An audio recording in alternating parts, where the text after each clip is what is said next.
ชื่อว่าหลายคนน่าจะเคยเห็นเจ้าตัวนี้บนอินเทอร์เน็ตมาก่อน มันคือควอกก้าสัตว์ที่มีใบหน้าเปื้อนยิ้มตลอดเวลาจนเขาว่ามันคือสัตว์ที่มีความสุขที่สุดในโลกน้องเป็นหนึ่งในสัตว์ที่เราอยากเจอที่สุดในออสเตรเลียเลยและทริปนี้เราก็จะไปตามหาน้องกันด้วยการเดินทางไปยังเกาะสุดแดนตะวันตกของออสเตรเลียรอดเนสไอแลนด์กับการปั่นจักรยานรอบเกาะและภารกิจเซลฟี่กับน้องควอกก้าวิธีการถ่ายรูปกับควอกก้าไปพบกับความน่ารักส่งท้ายทริปเพิร์ทกันกับวันที่ 3 ปั่นจักรยานรอบเกาะลอตเนส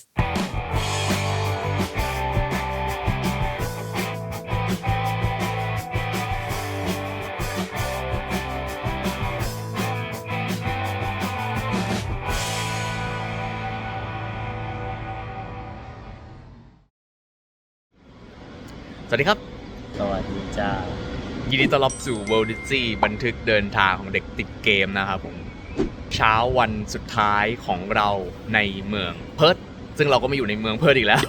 วันนี้เราจะเดินทางไปที่ฟรีเมนทัลกันอีกครั้งนะครับตอนนี้ก็ตามสัญญาตีห้าเกือบ6 โมงแล้วเรามาอยู่ที่สถานีแล้วพร้อมเดินทางนะครับเพราะวันนี้เราจะไปกันที่ Rottnest Island รอดเนสไอแลนด์ไฮไลท์หลักของเราในวันนี้นะครับเราจะได้ไปเจอตัวควอกก้าสักทีเราอยากให้น้องรักเราอยากให้น้องจูบเราเดี๋ยวลองไปดูกันนะครับว่าควอกก้าจะรักหรือไม่รักนะเดี๋ยวเราไปเจอกันที่ท่าเรือเมืองฟรีแมนทัลไปเปิดแมปใหม่กันเลย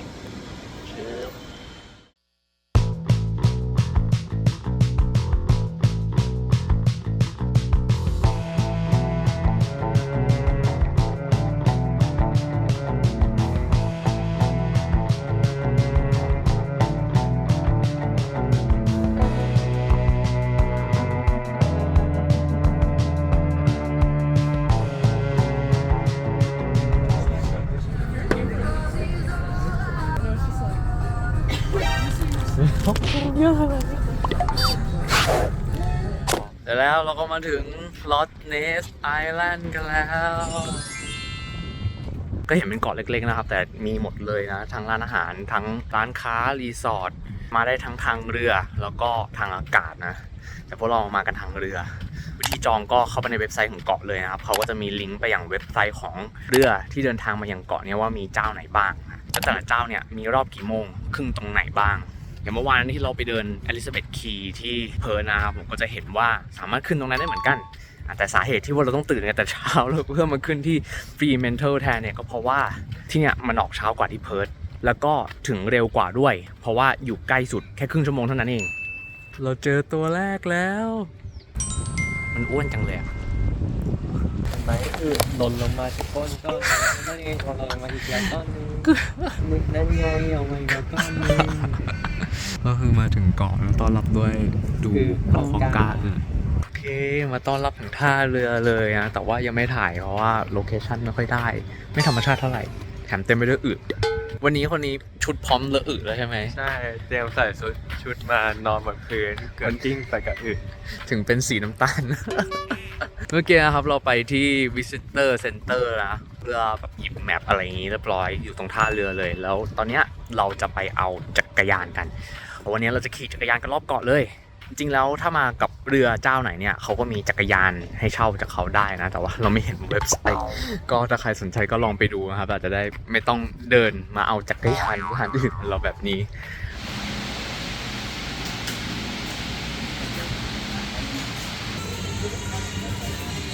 เรียบร้อยเขาก็จะให้ที่ล็อกมาด้วยนะแล้วก็หมวกต้องใส่นะครับเป็นกฎของเขาไม่งั้นเดี๋ยวโดนตำรวจจับได้อันนี้เราเลือกขนาดมีเดียมมาครับเราสูง170ก็พอดีตัวเลยลุยสั่นๆ ไม่ได้ขี่นานโอเคออกผจญภัยกัน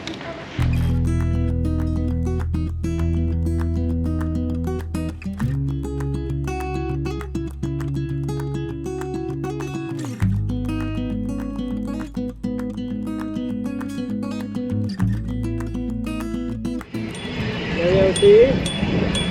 ปั่นด้วยความเร็ว 2,000 กิโลเมตรต่อชั่วโมงเขาให้แค่40จริงเหรอจริงเมื่อกี้มีป้ายแล้วเราจะมารู้ความเร็วตัวเองได้ยังไงแล้วเราจะปั่นสุดฤทธิ์กันขนาดนั้นเพื่อเฮ้ยไปไม่ได้ตัน ไปไม่ได้เหรอวะ บ้านอ่ะ เดี๋ยวเราดูแมปแป๊บ ดูนะครับ ดูนะว่าวันนี้จะมีการล่วงกลางทางไหม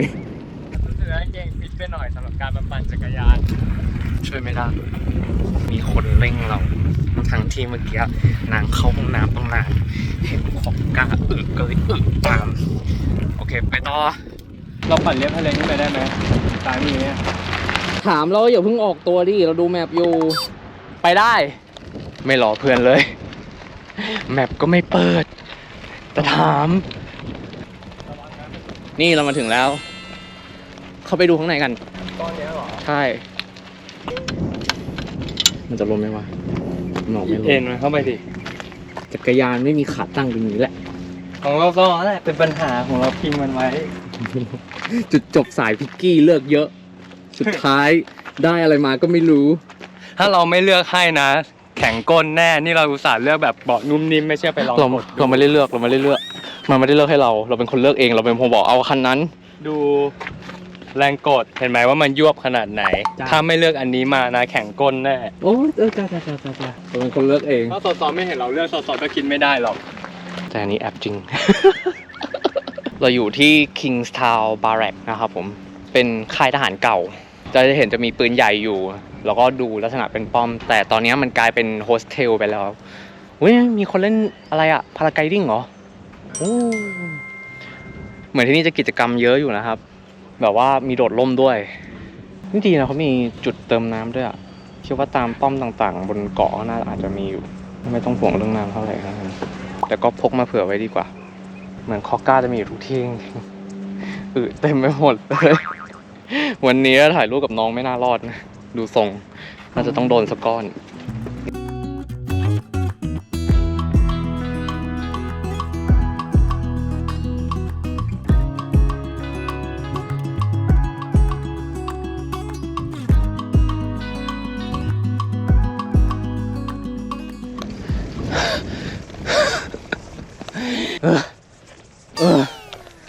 แค่เนิน แค่นี้ก็จะไม่ไหวแล้วมันดีนะ จริงๆเขาน่าจะให้ที่ล็อกมา2 อัน กลัวเราทำหายมัน ตอนนี้เราอยู่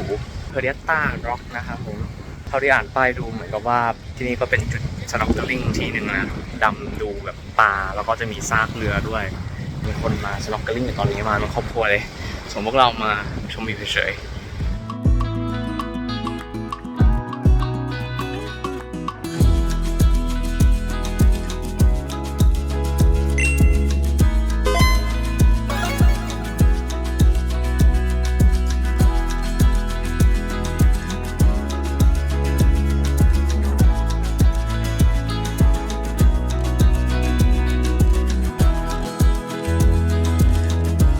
เราจะไปกันที่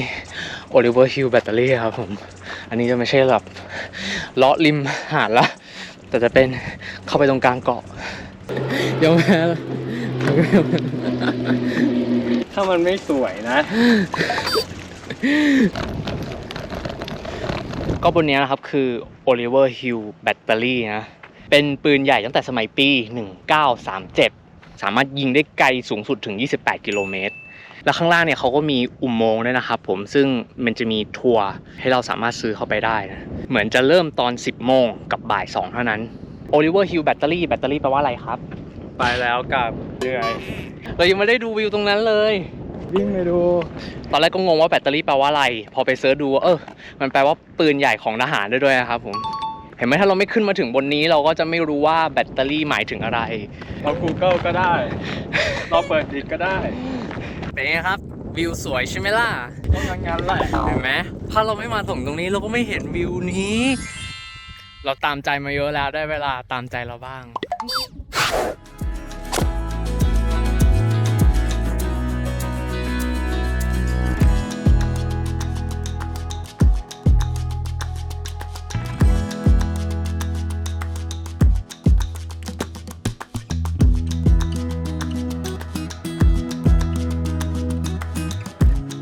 ตอนนี้เราอยู่กันที่เวสต์เอนด์นะครับตะวันตกสุดขอบเกาะแล้ว โอ้ยเหนื่อยมาก ตอนนี้ก็จะขนาบข้างไปด้วยทะเลแล้วนะเราว่าหาดมันแปลกตาดีอะตรงที่ว่าพอมันลงน้ำไปแล้วว่ามันก็เป็นพื้นราบๆไปอีกหน่อย มาลองส่องกล้องกันดู ติดแว่น มันเป็นที่อยู่ของรถ อะไรนะ มันเป็นที่ยืนอยู่ของรถ อิ้ว มันคือที่ยืนอยู่ของรถมันไม่ใช่กล้อง นกเพียบเลย ตอนนี้เจอนกเยอะกว่าคอกก้าเลยนะ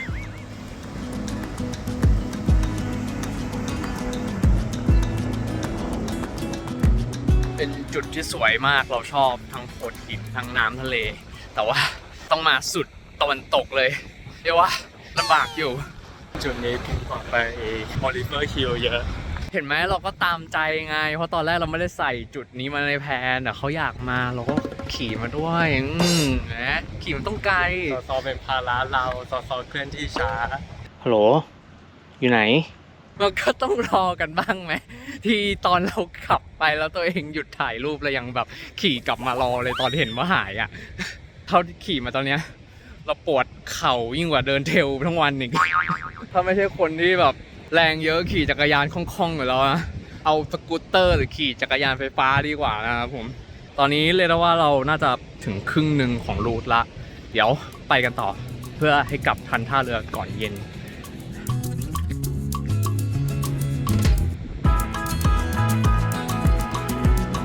ในน้ำอยู่ไหนละไหน ว่ายน้ำ โอ้ตาดีมาก แมวน้ำธรรมชาติ จุดที่เราเลือกมาคือนะ จ้า ตอนนี้เรารู้สึกเหมือนเกรียมแดดแบบที่เพิ่งขึ้นมาจากน้ำมันอะเวลาทอดหมู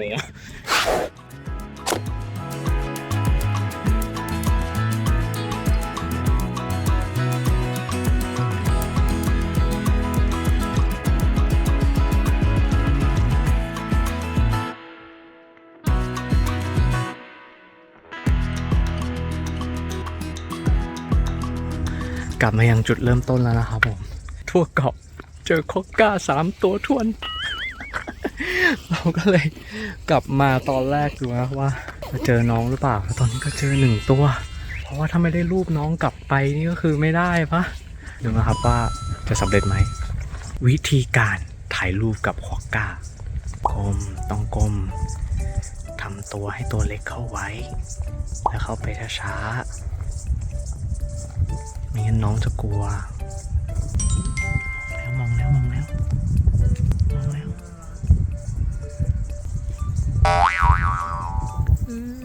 พอเราดีกว่าไม่อยากกลัว ไม่อยากกลัว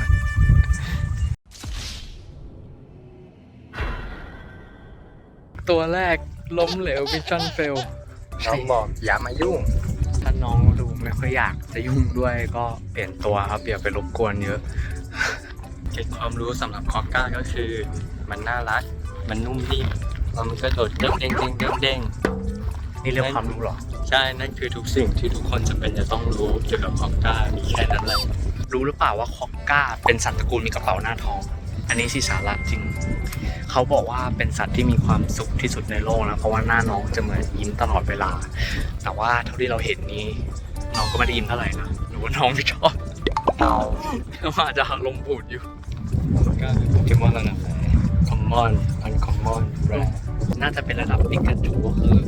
ไม่คอมมอนแต่ก็ไม่แรงมาก ก็คืออันคอมมอนเหรอ ใช่ไหนอีกตัวเหรอ นั่นรากไม้หรือคอกก้า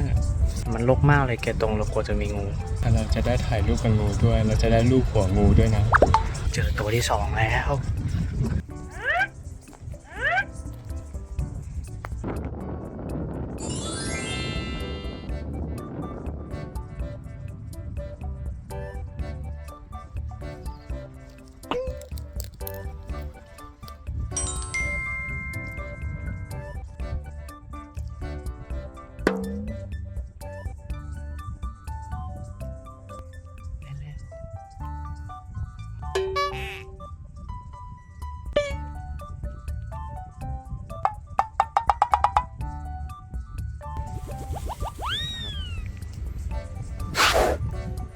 นี่ไงเกตรงความพยายามรอบสุดท้ายตัวนี้ไม่หนีแน่นอน ดูเข่าดิ สภาพตัวเขียวไปหมดครับ ลงทุนมากผลประกอบการเป็นไงครับ ได้เข้าใกล้ๆน้องหลายตัวเหมือนกันนะแต่ว่าไม่ได้รูปเซลฟี่แบบสวยๆเลยเพราะว่าแบบพอเข้าไปใกล้ๆน้องก็จะน่าจะรำคาญ เราน่าจะรำคาญ แล้วก็เด้งไปครับ ใช่เพราะเราก็เลือกตัวที่มันแบบว่าดูสนใจพวกเราแล้วก็แบบว่าดูไม่หนีนะแต่พอแบบเข้าไปถึงระดับหนึ่งเหมือนนางมีระยะห่างที่นางอยู่ในใจแล้วอ่ะเราก็ไม่กวนเราก็ออกมา ใช่แล้วพอถึงจุดหนึ่งก็แบบว่าเหนื่อยพยายามก็แบบนั่งดูน้องเฉยๆบ้างน้องค่อยๆกินใบไม้ไปหญ้าอะไรไปก็ดูแล้วก็เพลินแล้วอ่ะก็นั่งดูนอนดูอยู่ในดงหญ้ากับน้องนั่นแหละไม่ได้พยายามเข้าใกล้มาก น้องก็เป็นสัตว์ป่านะเพราะว่าที่เนี่ยเขาห้ามจับนะแต่ถ้าน้องเข้ามาแล้วแบบว่าสัมผัสเราอันนั้นอีกเรื่องหนึ่งแล้วก็ห้ามให้อาหารด้วยเพราะฉะนั้นถ้าใครคิดจะเอาอาหารมาล่อเนี่ยก็ระวังไว้นะครับเดี๋ยวโดนปรับโดนจับได้นะอันนี้ก็คือผลประกอบการของพวกเรา แค่นี้ก็แฮปปี้แล้วได้มาเห็นน้องตัวเป็น ใช่ก็ถือว่าเป็นสัตว์ป่าที่น่าจะใกล้ที่สุดเท่าที่เคยเข้าใกล้แล้วนับถือคนที่แบบเป็นช่างภาพสัตว์ป่ามากเลยเพราะแต่ละตัวนี้พวกเราก็เล็งกันแบบแล้วก็กิ้งกันเป็น10 นาที ๆถ่ายน้องอ่ะไม่ยากแต่จะเซลฟี่เอาตัวเองเข้าไปอยู่ในภาพด้วยอ่ะไม่ง่าย คนที่มาที่เราเจอตัวที่แบบว่าโอ้ยเป็นมิตรมากถ่ายแบบยิ้มแย้มแล้วโอ้โหโชคดีจริงแต่พวกเราแค่นี้ดีกว่าแล้วพอพูดถึงตัวควอกกานะครับผมเราก็นึกถึงที่มาของชื่อเกาะนี้ที่มาของชื่อนี้มาจาก ก็คือในอดีตมีนักสำรวจมาที่เกาะแล้วเขาก็เห็นตัวคอกก้าแล้วเขาเข้าใจว่าน้องเป็นหนูทีนี้เขาก็เลยตั้งชื่อเกาะว่า Rat Nest ก็เลยเป็นที่มาว่าทำไมมันกลายมาเป็น Rat Nest เหมือนเป็นรังของหนูนั่นแหละครับ ใช่ครับตรงนี้เพียบเลยนะ The Settlement นะครับผมถ้าไม่อยากมาถ่ายนะอยู่ตรงใกล้ๆท่าเรือนี่แหละไม่ต้องไปไกลในเกาะไม่มีอะไรเลย ใช่แต่ว่าจริงๆแล้วในเกาะคือแบบพอขี่ไปเรื่อยๆเงี้ยเอาจริงๆแอบลืมเรื่องคอกก้าไปเลย จริง สวย เพราะวิวสวยใช่แต่ไม่มีคอกก้าเลยเราเจอ3ตัวท้วนตั้งแต่ลงท่าเรือแล้วก็มาถึงตรงเนี้ยเพราะฉะนั้นถ้าใครอยากถ่ายรูปคอกก้าก็อยู่แถวนี้แหละครับผมเดี๋ยวเราจะกลับไปที่ท่าเรือแล้วครับผมคืนจักรยานแล้วก็กลับเมืองเพิร์ธเตรียมตัวไปสนามบินกันเดี๋ยวไปสรุปทริปกันที่สนามบินตอนนี้เราอยู่สนามบินเรียบร้อยแล้วสนามบินเงียบมากที่นี่คือเราบินเกือบจะ5 ทุ่มนะแต่เรามาถึง2 ทุ่มนี่คือเราขึ้นเป็นไฟล์แรกเลยก็เหมือนเดิมนะครับในเมื่อจบทริปแล้วเราก็อยากจะถามว่าเป็นไงบ้างครับทริป3 วันของเราวันนี้ วันแรกก็เราไปที่กรุ๊ปฟรีแมนเชลเนาะรู้สึกสนุกดีทัวร์ที่เป็นทัวร์ช่วงกลางวันมันเหมือนแบบผจญภัยดีเหมือนไปเล่นซิปไลน์ไกลๆแล้วก็ เรานึกถึงเกม Resident Evil ภาค 4แล้วก็ Uncharted เลยอะแบบผจญภัยมากคุกตอนกลางคืนก็เป็นทัวร์ที่ดีแบบว่าไกด์เอนเตอร์เทนดีมากบรรยากาศมันน่าหลงไหลเราชอบอยู่ในความมืดแล้วก็ชอบอยู่ในความเงียบสงบมันก็เป็นสถานที่ที่เราสนใจงั้นก็ต้องเข้าไปอยู่นั่นแหละห้องทรมาน28 วันที่มืดหมดนะไปอยู่ไหมมันก็น่าตื่นเต้นนะมันไม่ใช่ว่าแบบอยู่ดีๆจะมีประสบการณ์แบบนั้นได้ง่ายๆป่ะกลับไปเนี่ยขังตัวเองในห้องเลยอย่างแรก วันที่2สนุกได้เจอกุ๊กไก่แบบไม่ได้เจอกุ๊กไก่นานมากแบบพอได้เจอกุ๊กไก่ได้อัปเดตชีวิตได้เดินเล่นด้วยกันก็สนุกแล้วเราก็ดีใจที่ได้เจอกุ๊กไก่เหมือนกันแล้วหลังจากที่รู้จักว่าเป็นใครมานานตั้งแต่เรียนอยู่แต่ว่ายังไม่เคยมีโอกาสได้มาเจอตัวจริงแล้วได้คุยกันสักทีส่วนวันนี้ก็สำหรับเรานี่เราคาดหวังมากที่สุดเลยก่อนจะมาเพราะเราอยากเจอคอกก้าพวกมันน่ารักนุ่มนิ่มแล้วก็ตัวพองฟูแล้วก็อ้วนแล้วก็กระโดดเด้งดึงแล้วแทะใบไม้ง่ำๆแบบว่าที่พูดมาเนี่ยห้ามตัดใช่ไหมใช่มันเป็นแบบสิ่งที่น่ารักหลายๆอย่างมารวมกันอยู่ในตัวเดียวอ่ะแล้วแบบแต่ว่าแบบเซอร์ไพรส์ที่แบบว่าพอไปที่เกาะแล้วมันมีอะไรให้ทำอะไรให้เห็นอะไรให้แบบว้าวมากกว่าแค่การไปเจอตัวคอกก้าแบบปั่นจักรยานที่แบบไม่น่าปั่นไปดูปืนใหญ่บนยอดเขาเดินเขาอะไรก็ไม่รู้อันนี้ไม่ชอบเหนื่อยอะไร อันนี้ไม่ประทับใจอยากตัดทิ้งไว้คงไม่มีอะไรจะต้องพูดมากเพราะว่าคือต้องพูดไปหมดแล้วและครอบคลุมหมดแล้วเนาะต่อไปเรามาประเมินทริปนี้กันดีกว่าความยากของทริปนี้เราให้2 ดาวครับเรื่องการเดินทางมันง่ายอยู่แล้วเพราะมันเป็นประเทศพัฒนาแล้วอันนี้เราพูดหลายทริปแล้วก็คงไม่ต้องพูดอะไรต่อมากแต่ที่เราให้เพิ่มมาอีกดาวเนี่ยเพราะว่าลำบากเหมือนกันทัวร์อุโมงค์นี่สำหรับเรารู้สึกว่ามันไม่ได้ลำบากมากแต่ว่าถ้าใครจะมาเนี่ยเราก็ว่ามันจะต้องแบบมีกำลังกายอย่างน้อยต้องปีนบันไดลิงได้นิดนึงเราต้องก้มนานๆได้หน่อยเพราะว่ามันจะชนหัวเนาะแต่ที่เราจะให้ดาวมาอีกดวงเนี่ย มันอยู่ที่วันนี้ล้วนๆเลยเราเป็นคนเดินหนักมากนะปกติ 49,000 แล้วก็พอไหวเดินเทรลเนี้ยเราก็ได้แต่วันเนี้ยมันขี่จักรยานแบบทั่วทั้งเกาะขึ้นลงเนินมันก็ไม่ได้สูงขนาดนั้นนะแต่ตอนหลังเราคือไม่ไหวแล้วเราปวดขาเราไม่เคยรู้สึกปวดขนาดนี้มาก่อนแล้วแดดมันก็แบบแรงมากถึงแม้มันจะมีลมเย็นๆเพราะฉะนั้นถ้าใครไปเกาะรถเนนะครับผมเราไม่อยากแนะนำให้นั่งรถเมล์เพราะมันจะแบบไม่ค่อยทั่วที่เราอยากเที่ยวแต่ว่าอย่างน้อยสกูตเตอร์ไฟฟ้าหรืออะไรที่มันแบบไม่ต้องออกแรงอะดีครับตอนนี้ก็เลยแบบว่าง่วงแล้วก็อองมากเพราะว่าเหนื่อยมาทั้งวันเมื่อเช้าก็ตื่นตี 4อองจนแบบว่าเมื่อกี้คุยกับพนักงานที่สนามบิน พนักงานจะตรวจโลหะที่สร้อยค สร้อยค อ อ เขาบอกให้ยกขึ้นมาอีนี่ไปเข้าใจว่าให้ถอดเสื้อให้เขาดู ยังยกไปคือมันมีขึ้นเตือนว่ามันมีของตรงนี้ไงแล้วเราก็เอาสร้อยออกมาให้ดูแล้วเขาก็จับตรงนี้เรียบร้อยแล้วมันไม่มีอะไรแต่เขาก็ยังบอกว่าให้ยกอีกแล้วก็เลยว่าอ๋อหรืออยากจะดูข้างใน ก็นั่นคือส่วนของความยากเนาะต่อไป performance การเที่ยวทริปนี้ของเราให้ S เป็นหนึ่งในไม่กี่ทริปที่ S นะเพราะว่าเราทำตามแพลนได้ครบหมดทุกอย่างจริงๆและไม่มีอะไรที่แบบว่าผิดแพลนไปแม้แต่นิดเดียวรวมถึงไอ้ Oliver Hill ด้วยรู้เปล่าเนี่ยถ้าไม่ยอมไปกับเพื่อนเนี่ยนะเพื่อนจะไม่สามารถเก็บ S ได้ในทริปนี้นะ อ๋อนี่คือกำลังซาบซึ้งกับเราอยู่เหรอ ซาบซึ้งก็ได้ โอเคโอเค โอ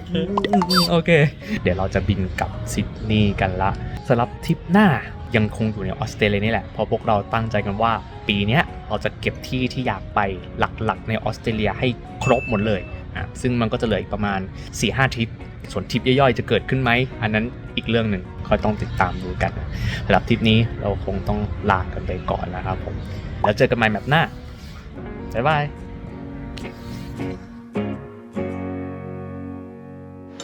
ไหนเอามาลองหน่อยสิอ๋อซื้อแบบบีบมาเหรอ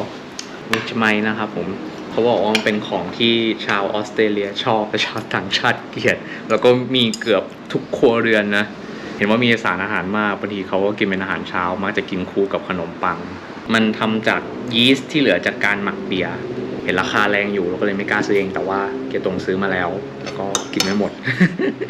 เราก็เลยอยากจะมาลองบ้าง เหมือนปุ๋ยหมักธรรมชาติ กินเหมือนปุ๋ยหมักอะ ลองดูดิเยอะไปไหม กลืนเอาไปให้หมด นึกว่ามันก็ไม่ได้แย่ขนาดนั้นนะมันเหมือนซุปไก่อ่ะ ไม่เหมือนเลยทั้งนี้ เหมือนซุปไก่สกัดอ่ะแต่ว่า ซุป มัน ไก่กินง่ายอะตาย ก็มันเป็นน้ำอันนี้มันเป็นเนื้อ ไม่เกี่ยว แต่ว่ามันเค็มกว่าเยอะไม่แย่